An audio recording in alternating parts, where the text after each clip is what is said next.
Thanks for checking out another clip of the Cashflow Contractor. We'd love to have you as a part of our audience. Click subscribe wherever you get your podcasts. There's two principles under motivation. One is Okay. consistency, and the other is scarcity. Okay.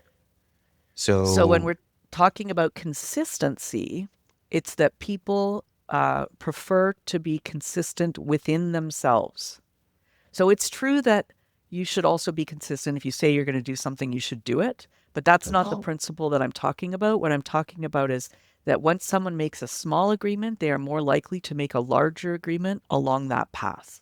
An example of consistent. So is that basically is where it's valuable to do? That's like, okay, I made an agreement to work with this HVAC contractor and they did a good job. Now I'm willing to maybe upgrade my entire system with that same person, or is that not the consistency principle? It's more that if you said if you agreed to work with them, if you said yes, it's unlikely you'll back down from it afterward. Okay. So I'll give you an example. I really like this one actually, and I can't remember the percentages off the top of my head, but there was a drive safe campaign that they were trying to do in Palo Alto, California, where all the tech bros live. So really beautiful part of the world. And in the experimental group, they asked people if they would put a really big unsightly billboard in their front lawn that said drive safe. And so they were going door to door asking, and surprisingly, actually 15% of people, or 17% said yes, that they would do that, which is Okay. now it turns out afterward that those people were people who'd been involved in some way in a serious accident. Sure. But point is 17%. In a different group, also in Palo Alto, they ran around and asked people if they would support the Drive Safe campaign by putting a small, credit card sized Drive Safe sign either in their front window or in the front window of their vehicle. Most people said yes to that. That's a pretty easy yes. But they then went back to those people a couple weeks later and said, "Oh, I see you support the Drive Safe campaign. Could we put one of these large unsightly billboards," I'm sure they didn't put it that way, on your front lawn? And all of a sudden, 2/3 of people said yes.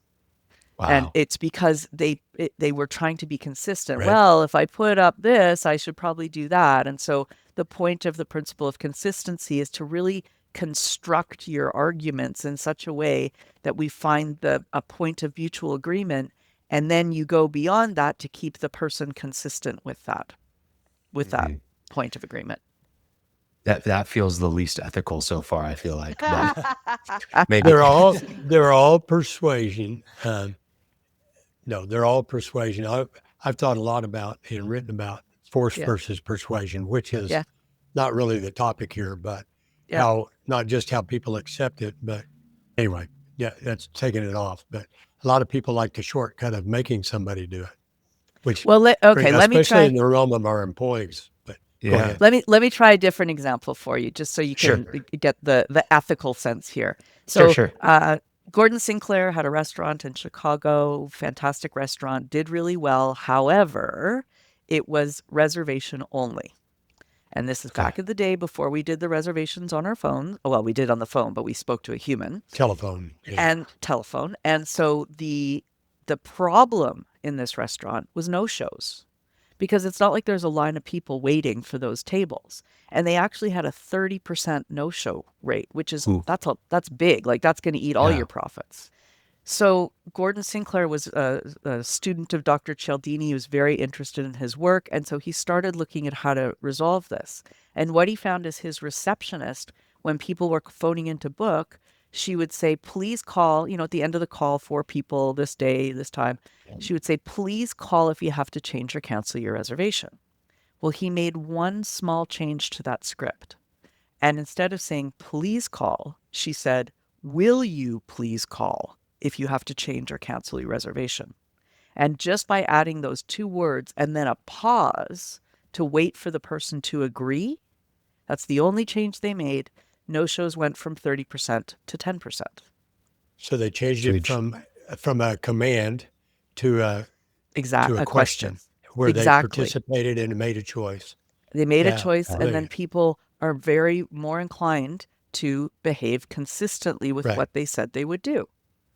You know, they're activating on this automatic kind of thing we have going on in our brain. It was good for both the client and the restaurant Yeah. owner. You know, it wasn't manipulation. He was just trying to fix his no-show problem. Well, yeah, Yeah. and he was giving him a choice. Very, Yeah. very definitely, it was their option to say, "Yeah, I will," or "No, I won't." Yes, and that choice piece is also a big part of the consistency principle. Right. When you allow people to Mm. choose, they did a study in France where people were panhandling, and you know, one case they said, "Will you give me money?" The other one they said, "Please give me money," but of course it's your choice. And way more people gave to the person who said, "But of course it's your choice." Even though of course it's my choice, like it is my choice. I know it's my choice Right. intellectually, but by being given that permission, it made the person more likely to give. Wow. You know, can we? This is brilliant, and I know people who are listening. I can envision them, if that's a word. Can we maybe come up with, Khalil, you said everybody change your script, but something that people, without going down and getting the books, they could say, here are 3 things to do in Well, my script. And here's another easy one, which is reciprocity. You know, some things that they could just go, wow, I'm going to go do this. yeah, And then being consistent, they'll see results and go deeper. we can. I'm going to put a pin in that, Martin, because we have one more put it at the principle. end. Can we finish I jumped scarcity? ahead. Sorry. That's okay. Yeah, We well- will do that. Well, scarcity is that people want things more when they think they can't have them. Yeah. So, Yeah. you know, the Concorde, they stopped flying the Concorde because it wasn't economic anymore because people weren't flying on the Concorde. And when they announced we're not going to fly the Concorde anymore, of course, everyone went crazy trying to get a seat on the Concorde. There'll be, you know, some fancy cupcake place where they won't sell enough cupcakes because who's paying $5 for a cupcake? But all of a sudden there's this cult following and they're paying $500 for a cupcake. And who'd pay $500 for a cupcake? But it's because of the scarcity principle. So when we have limited amounts or for a limited time, that motivates people to action in general. Yeah. A sales manager, national sales manager for my father's company a long time ago, talking about the principles of the sales. And he said, number one thing, you can't get it anymore. Yeah. Yep. He said, that's the position I want to be, where I've got the last one. Anyway, that's a side But story. but you're exactly right. And less quantity is actually more persuasive than limited time. But this also applies in interesting, weird ways. They did one study with a pizza chain. They made pizzas. Yeah. And so originally the pizza place was selling pizzas like you get this base margarita pizza. It's got you know, cheese and tomato sauce and that's it. And then the customer would add the toppings. I want mushrooms, I want pepperoni, I want green pepper, whatever you want. And the average pizza in that case was selling for, I believe it was $14. They changed that. And instead of selling an empty pizza that you fill, they started by selling a full pizza that you emptied. Well, now people thought they had that thing. So they would only take the things off that they really didn't like, but they felt like they were giving something up. So the average price went from the average sale went from $14 to $16 because they already had that thing. They didn't want to lose it. And 14 to 16, not a big deal, except multiply that over millions of pizzas, right? And it becomes a huge deal. Yeah. No, that's really we're good. all about paying attention to the small things. Yeah.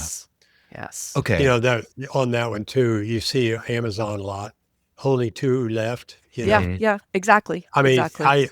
however, I doubt. You doubt that it's only 2 left, is what you're saying? I'm a cynic at Amazon because I purchased more than 2. So, but anyway, it's obvious what they're doing. Yeah. Right. I just don't and believe so it. that's the limited quantity. And then the other thing I think your listeners can apply as well, though, because sometimes quantity isn't limited and we don't want to be unethical about it. But what we can do is inform people what they stand to lose if they don't make the choice. So, you know, you don't have to renovate your house this week or this month or this year. Like you're able to choose that. You have control over that.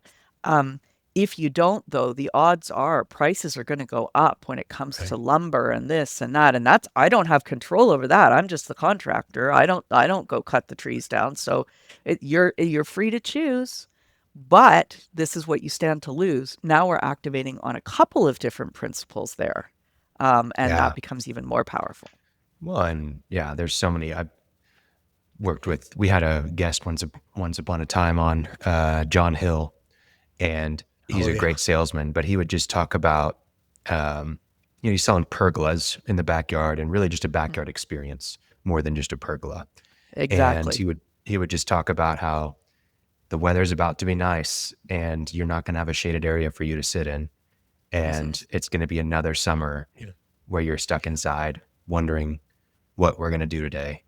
What we could have had. Yeah, exactly. So that's exactly scarcity. Yeah. Thanks for checking out a clip from the Cashflow Contractor. We have full episodes where we go deep on topics that help you grow a construction business that runs without you, so you can have less stress, more time, more money.